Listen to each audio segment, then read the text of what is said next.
Hello friends, welcome back to my new video. तो friends, हम हिंदी में कहते हैं कि मैं बस आने ही वाला हूँ, मैं बस तुमसे बात करने ही वाला हूँ, बस मेरी ट्रेन छूटने ही वाली थी और वो मुझे बताने ही वाली थी। तो इन सब सेंटेंस को हम इंग्लिश में कैसे कहेंगे जब कोई बात हम कहने ही वाली थी, जाने ही वाला था, इनके सेंस में कहते हैं। तो इन सब सेंटेंस को हम ट्रांसलेट करते हैं कि इज एम आर और अबाउट टू का यूज करके। अगर सेंटेंस के लास्ट में आ रहा है कि मैं तुम्हें बताने ही वाला हूँ अगर आ रहा है अगर आ रहा है, तो आप लगाएंगे is am are and about to साथ में। ओके। और अगर हमें कहना है कि बस मैं जाने ही वाली थी, वो बस मुझे कहने ही वाला था, तो लास्ट में आ रहा है था, तब हम यूज करेंगे was were plus about to का। तो चलिए ट्रांसलेट करते हैं आज के हमारे कुछ नए तरीके के सेंटेंसेस जो हम अपनी डेली लाइफ में बोलते रहते हैं। तो चलिए स्टार्ट करते हैं आज का हमारा न्यू वीडियो कुछ नए सेंटेंसेस के साथ में। जैसे कि हमारा फर्स्ट ट्रांसलेशन है, वह आने वाला है। तो आने वाला है लास्ट में क्या है आने वाला है, मतलब वो भी आया नहीं है, बस वो भी आने ही वाला है। तो उसका हम यूज करेंगे इज एम आर लगा के एंड साथ में हम यूज करेंगे अबाउट टू का। किसका यूज करेंगे? अबाउट टू का। वह आने वाला है या वह आने ही वाला है, ही इज, क्योंकि ही के साथ इज लगाते हैं, ही इज अबाउट टू क्या करने वाला है? आने वाला है। तो हम लिखेंगे come. He is about to come, वह आने वाला है, he is about to come. Next sentence है हमारा, वह जाने वाला ही है या वह जाने ही वाला है, कि बस अब थोड़ी देर में वो जाने ही वाला है ना। तो क्या कहेंगे उसको? वह जाने वाला ही है, he is about to, he is about to go. क्या बोलेंगे? He is about to go. Okay. Next sentence है हमारा, ये खत्म होने वाला ही है या ये खत्म होने ही वाला है ना, अभी खत्म हुआ नहीं है, बस खत्म ही होने वाला है। तो इसे कैसे कहेंगे? यह खत्म होने वाला है, इट इज, किसका यूज करेंगे? इज का। ओके। क्योंकि लास्ट में क्या आ रहा है हूँ, इस तरीके के सेंटेंस है ना। It is about to, it is about to finish. यहाँ हम ध्यान रखेंगे फ्रेंड्स कि लास्ट में हम यहाँ सेकेंड फॉर्म या थर्ड फॉर्म का यूज बिल्कुल नहीं करेंगे। ओके। क्योंकि टू आ रहा है और टू के जस्ट बाद में हम हमेशा वर्ब की फर्स्ट फॉर्म ही यूज करेंगे। कौन सी फॉर्म? First form. जैसे कि खत्म होने वाला है तो अबाउट टू फिनिश आएगा, फिनिश्ड नहीं आएगा। ओके। इसी तरीके से हमारा नेक्स्ट सेंटेंस है, बस आने ही वाली है, बस। Okay.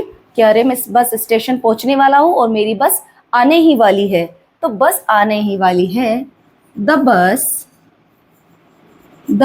Is about, the bus is about to, आने ही वाली है तो bus is about to come.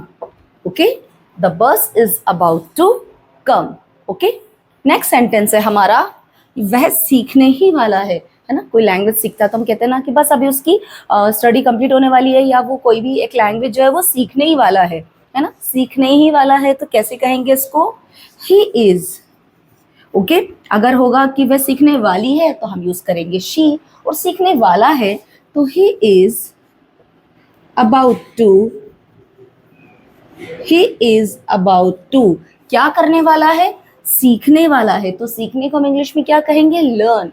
He is about to learn, वह सीखने वाला है, he is about to learn. Okay. Next sentence है हमारा, मैं पहुंचने ही वाला हूँ, कि बस अब थोड़ी सी देर में मैं पहुंचने ही वाला हूँ, पहुंचा नहीं हूँ, पहुंचने वाला हूँ। तो इसको कैसे कहेंगे? पहुंचने ही वाला हूँ, आई एम अबाउट टू, पहुंचने ही वाला हूं, I am about to arrive, I am about to arrive या I am about to reach. Okay. इसी के साथ हमारा नेक्स्ट सेंटेंस है, हम निकलने ही वाले हैं, है ना, कि बस हम थोड़ी देर में निकलने ही वाले हैं। तो क्या कहेंगे उसको? We are about to, we are about to leave.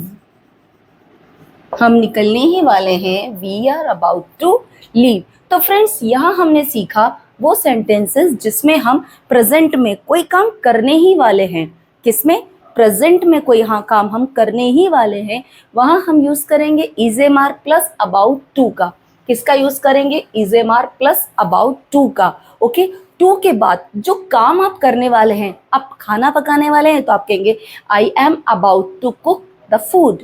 Okay, इस तरीके से कोई भी वर्ब आप लगा सकते हैं, लेकिन किसके बाद लगानी है वो वर्ब? आपको टू के बाद लगानी है. ओके, तो आई होप आपको ये सेंटेंस क्रिएशन से इस तरीके के ट्रांसलेशन समझ में आ गए होंगे. लेकिन अब यही दूसरी तरफ हमारे ट्रांसलेशंस हैं जहां हम पास्ट की बात कर रहे हैं कि बस मैं ये करने ही वाला था, है ना, मैंने किया तो नहीं है, मैं करने ही वाला था, मैं जाने ही वाला था, मैं बस बोलने ही वाला था. तो इस तरीके के सेंटेंस को हम यूज करेंगे was were and about to का यूज करके. किसका? Was were plus about to का. और वही बस टू के बाद आपको लगानी है वर्ब. ओके, तो नेक्स्ट सेंटेंस है हमारा मैं खेलने ही वाला था.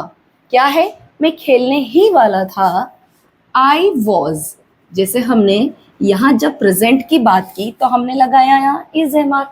तो वही दूसरी तरफ हम पास्ट की बात कर रहे हैं कि मैं खेलने ही वाला था, तो हम बोलेंगे I was about to, I was about to play, I was about to play. Okay, इसी के साथ हमारा नेक्स्ट सेंटेंस है मैं कहने ही वाला था. ओके, मैं कहने ही वाला था या मैं बोलने ही वाला था, तो क्या कहेंगे उसको? I was about to, I was about to say. मैं कहने ही वाला था, I was about to say. Okay, next sentence है हमारा मैं फोन करने ही वाला था. है ना, मैं फोन करने ही वाला था. कहते हैं ना कि बस मैं तुम्हें कॉल करने ही वाली थी, तो इसे कैसे कहेंगे आप? I was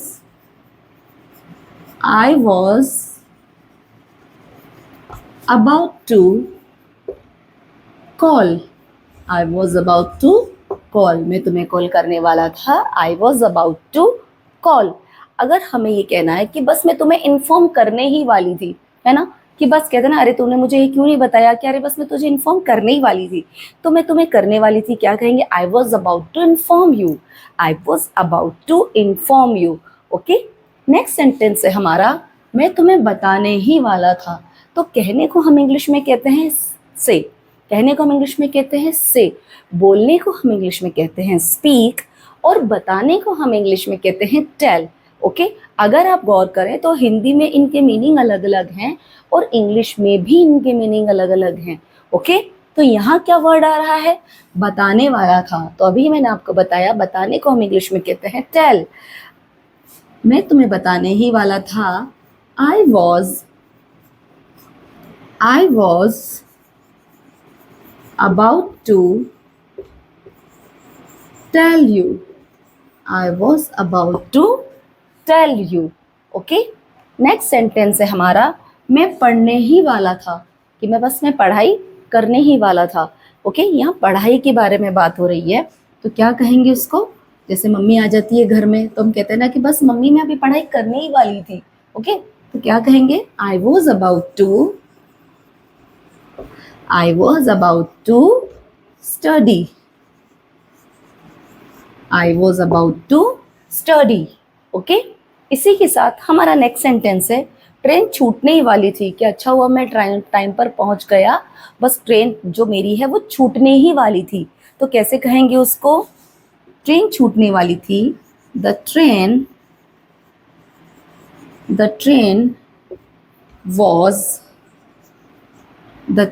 was about to, छूटने वाली थी, about to leave. The train was about to leave. Okay, इसी तरीके से हम नेक्स्ट सेंटेंस भी ट्रांसलेट करेंगे. वो है मैं लिखने ही वाला था. है ना, कि बस थोड़ी देर में मैं ये लिखने ही वाला था. है ना, लिखने ही वाला था. तो लिखने को हम इंग्लिश में क्या कहते हैं? राइट. आप सबसे पहले तो इसमें फाइंड आउट कर लीजिए वर्ब. ओके, बहुत आसान हो जाएगा. आप कोई भी बात बोल रहे हैं तो उसमें आपकी वर्ब क्या होगी? है ना, उसे टू के बाद ऐड कर दीजिए, तो हो गया आपका ट्रांसलेशन। तो जैसे कि ये सेंटेंस है, मैं लिखने ही वाला था, आई वॉज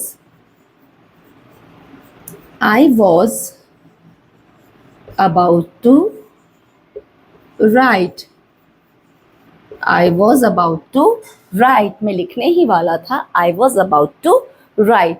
इसी के साथ हमारा लास्ट सेंटेंस है, वह आने ही वाला था। क्या है? वह आने ही वाला था। तो फ्रेंड्स, इसका ट्रांसलेशन आप मुझे कमेंट सेक्शन में करके बताइए, मैं आने ही वाला था, इसको हम इंग्लिश में कैसे कहेंगे। तो फ्रेंड्स, आई होप आपको इन सभी सेंटेंसेस का कॉन्सेप्ट अच्छे से समझ आ गया है। तो इस तरीके के सेंटेंस हम रोज़ाना बोलते हैं, हम डेली लाइफ में बोलते हैं, है ना, कि मेरी ये चीज़ ख़त्म होने ही वाली थी, है ना, फिर मैं टाइम से जाके उसको लेके आई, बस मैं जाने ही वाला था, है ना, मैं निकलने ही वाली थी। तो इनकी ट्रांसलेशन जब हम हिंदी में बोलते हैं तो आप उसको इंग्लिश में कैसे ट्रांसलेट करेंगे? इंग्लिश में आप ट्रांसलेट करेंगे उनका इस तरीके का फॉर्मूला यूज़ करके। तो बहुत आसान है, आप कोशिश कीजिए कि जब भी मैं ट्रांसलेशन बोलती हूँ आप उसको मेरे साथ साथ प्रैक्टिस कीजिए, क्योंकि जितना आप सुनेंगे, जितना आप समझेंगे, उतनी ही आपको इन सभी कॉन्सेप्ट जो है वो क्लियर होते जाएंगे। तो फ्रेंड्स, अगर आपको मेरे इन ट्रांसलेशंस का स्क्रीनशॉट चाहिए तो आप मेरे वीडियो के लास्ट में इसका स्क्रीनशॉट भी ले सकते हैं। एंड आई होप आपको ये अच्छे से समझ आ गया होगा। And if you have any query and any suggestion, please let me know in the comment section. If you find my video helpful, please don't forget to like, share and subscribe. So please keep watching and keep supporting. Thank you so much.